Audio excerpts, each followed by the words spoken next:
Olá, tudo bem com você? Eu estou voltando para fazer esse vídeo para falar um pouco sobre o processo de contratação pública. Você sabe quando se inicia um processo de contratação pública dentro da administração? Geralmente, quando eu faço essa pergunta em sala de aula, os alunos respondem: professor, quando alguém faz uma demanda de contratação. Mas eu quero um pouquinho mais além do que isso. Por que alguém faz uma demanda de contratação? Porque foi identificado dentro da estrutura do órgão ou da entidade da administração pública uma necessidade. Então anota aí.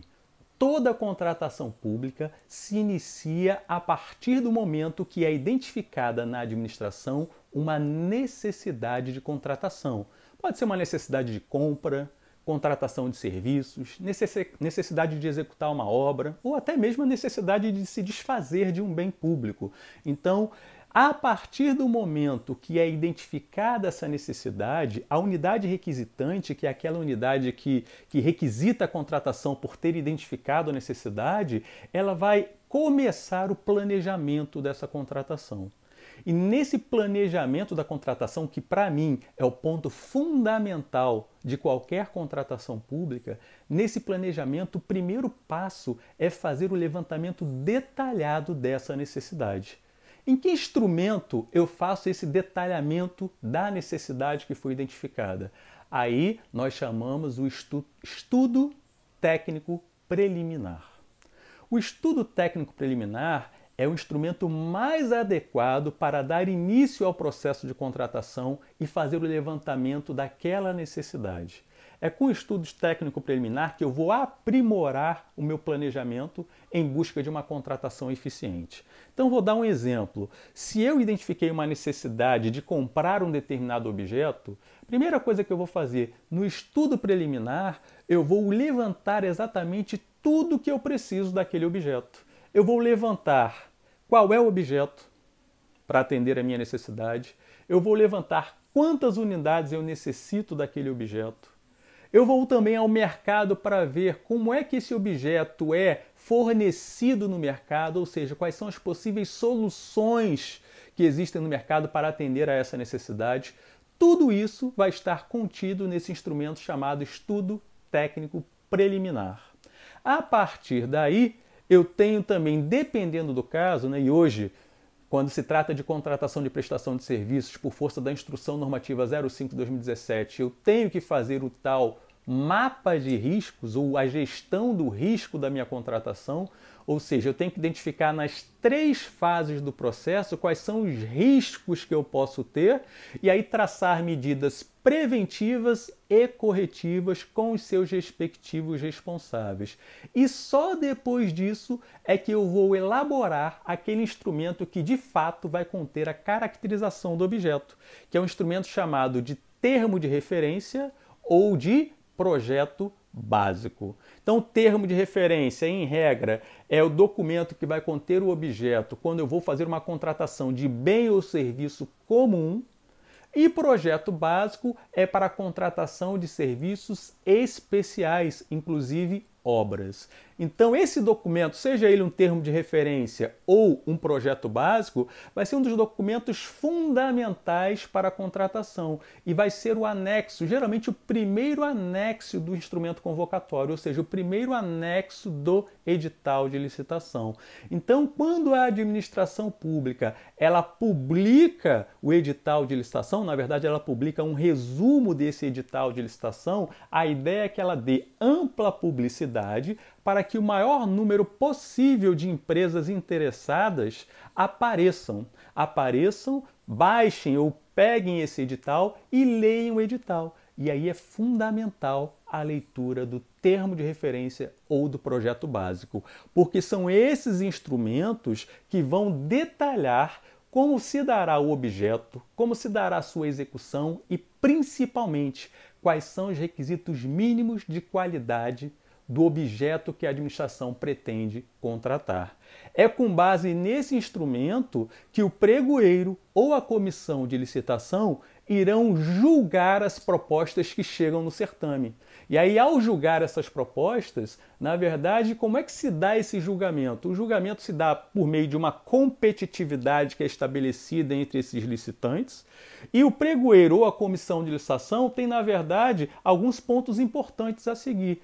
Primeiro, comparar as propostas entre elas. E nessa comparação, tentar selecionar qual é a proposta mais vantajosa, que é um dos objetivos da licitação pública. Só que eu quero deixar uma coisa bem clara aqui: proposta mais vantajosa não é tão somente a proposta de menor preço. Eu preciso ter uma proposta que atenda qualitativamente os anseios da administração. Por isso que eu preciso ter um termo de referência, um projeto básico bastante consistente, bastante sólido, de forma a dar subsídios ao pregoeiro ou à comissão de licitação para, na hora de receber as propostas, ter um bom filtro. Para quê? Para poder aceitar realmente propostas que atendam qualitativamente a administração pública. Além disso, eu tenho que ver também a questão do preço. E aí entra uma comparação que é o critério de aceitabilidade de preço. Eu tenho que verificar se aquela proposta que parece ser a mais vantajosa, se realmente o preço dela está de acordo com o preço que foi estimado pela administração, se ela atende aos critérios de aceitabilidade de preços. Em caso positivo, essa será a proposta mais bem classificada e eu dou prosseguimento àquele certame, de forma que essa empresa, dona dessa proposta, vai ser declarada vencedora, o objeto será adjudicado a essa empresa e, posteriormente, a autoridade superior do órgão fará a homologação do certame. Depois disso, a empresa vencedora é convocada para a assinatura do contrato, e a gente está falando da licitação tradicional, porque poderia também ser uma licitação pelo sistema de registro de preços. Nesse caso, de imediato, não teríamos um contrato, e sim a convocação para a assinatura de uma ata de registro de preços. Aí a gente pode comentar em outro vídeo, tá? Então, homologada a licitação, eu convoco a empresa vencedora para a assinatura de um contrato, e nesse contrato, uma vez que ele é assinado, a empresa tem a obrigação de executar esse contrato na forma como foi pactuado entre as partes, ou seja, executando tudo aquilo que foi disposto no termo de referência ou no projeto básico, e assim como disposto na própria proposta da empresa, a proposta que foi apresentada no certame. E o que compete à administração pública nesse momento? A administração pública precisa fiscalizar a execução desse objeto. Fiscalizar a execução do objeto significa verificar se a empresa está cumprindo com todas as suas obrigações. Obrigações essas que foram colocadas lá naquele instrumento que eu acabei de falar para vocês, que é o termo de referência ou o projeto básico.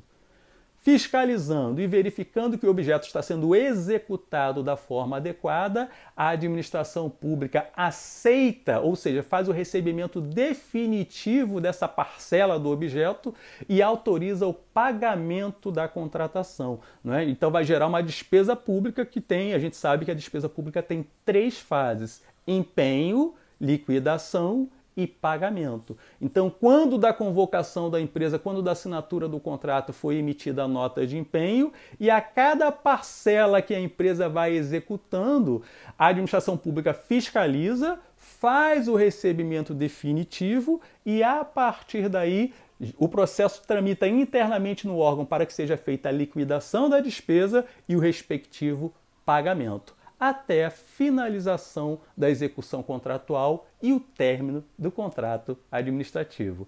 Espero que você tenha gostado desse vídeo. Deixe o seu comentário ou a sua pergunta aqui embaixo e eu te espero no próximo vídeo. Um forte abraço para você. Tchau, tchau!